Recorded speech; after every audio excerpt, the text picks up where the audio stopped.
Sahabat setia Gowori yang dikasih Tuhan, Shalom. Hari ini adalah Rabu 14 Mei 2025. Hari ini kita merayakan pesta Santo Matias Rasul. Nama Matias berarti anugerah dari Tuhan, dan sungguh Matias adalah anugerah dan hadiah dari Tuhan bagi gereja. Matias tidak masuk dalam kelompok 12 murid yang dipilih langsung oleh Yesus. Namun Matias dipilih sebagai rasul berdasarkan kesepakatan 120 murid Yesus untuk menggantikan Yudas Iskariot, supaya bilangan 12 rasul tetaplah 12. Dalam Kisah Para Rasul dikisahkan bahwa para murid mengusulkan dua nama, yakni Matias dan Yusuf yang juga disebut Barsabas atau Justus. Matias dan Yusuf ini amat dihormati oleh kalangan gereja jemaat perdana. Kedua nama ini menjadi kandidat untuk menggantikan Yudas Iskariot. Dan ketika para rasul dan para panatua berdoa, lalu mereka membuang undi dan terpilihlah Matias sebagai penggenapan kelompok 12 rasul Tuhan. Matias mewartakan kabar sukacita hingga ke Kapadokia dan ia wafat sebagai martir di sana. Hari ini kita akan bersama-sama merenungkan firman Tuhan yang diambil dari Injil Yohanes 15 ayat 9 sampai dengan 17.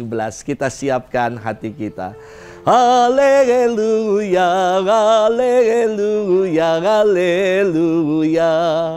Bukan kamu yang memilih aku, tetapi akulah yang memilih kamu. Aku telah menetapkan kamu supaya pergi dan menghasilkan buah, dan buahmu itu tetap.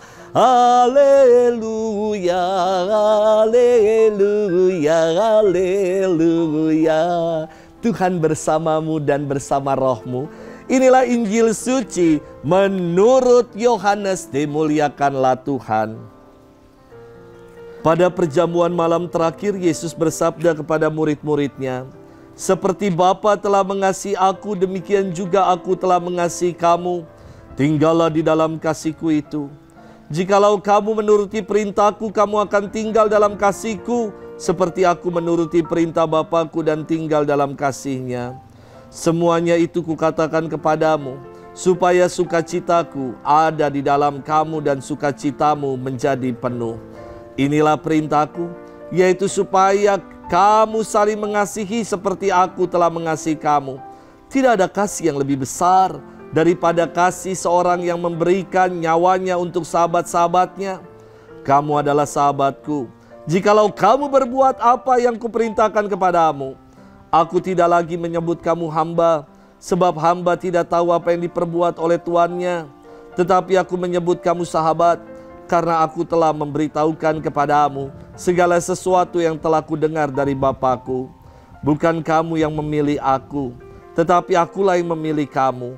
Aku telah menetapkan kamu supaya kamu pergi dan menghasilkan buah, dan buahmu itu tetap, supaya apa yang kamu minta kepada Bapa dalam nama-Ku diberikannya kepadamu.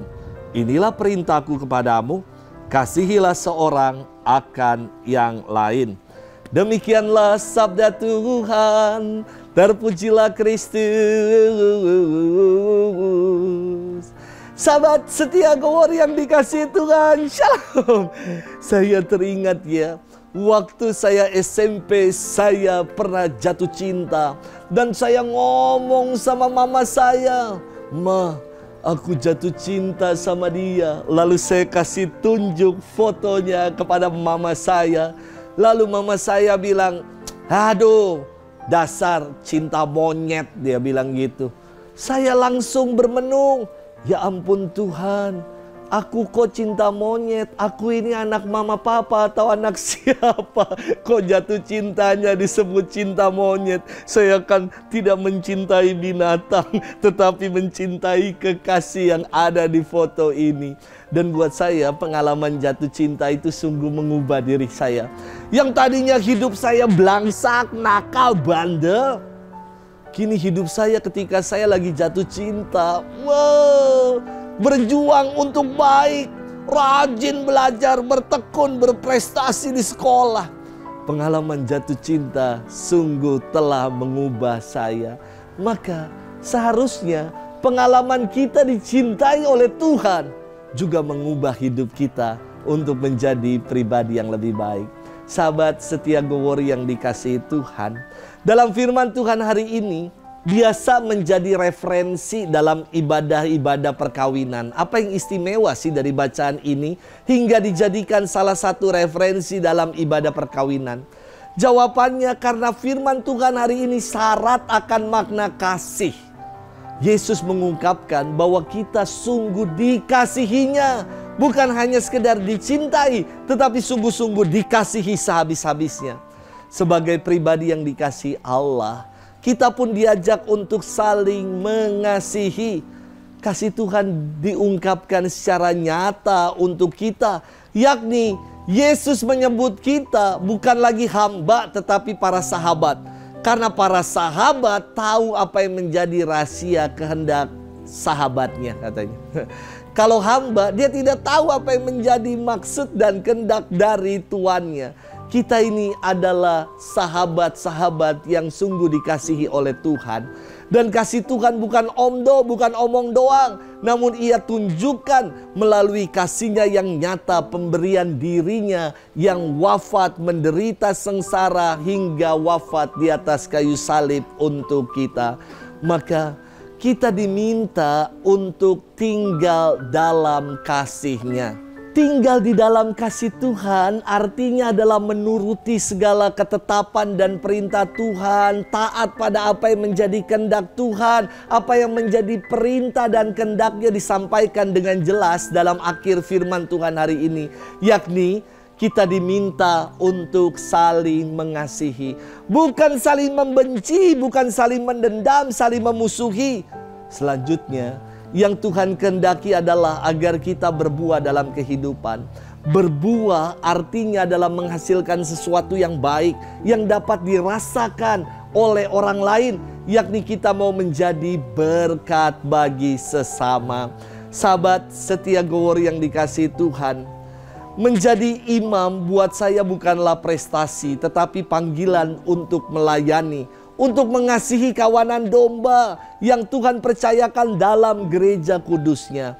Maka mari saya kira kita buka hati agar kasih Tuhan yang sungguh besar yang kita telah rasakan ini sungguh-sungguh menjadikan kita juga mau mengasihi sesama kita. Pengalaman kita dikasihi Tuhan sungguh mengubah hidup kita untuk lebih baik lagi di tengah kehidupan ini. Semakin punya kualitas, semakin berbuah.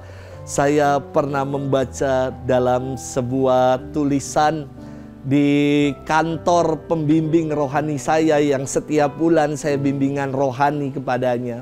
Di kantor itu ada tulisan begini: "Let your smile change the world, but don't let the world change your smile." Wah, luar biasa ya. Biarkan senyum kita mengubah dunia, tapi jangan biarkan dunia mengubah senyum kita yang sudah manis ini, yang luar biasa ini. Justru kita malah menjadi poker face.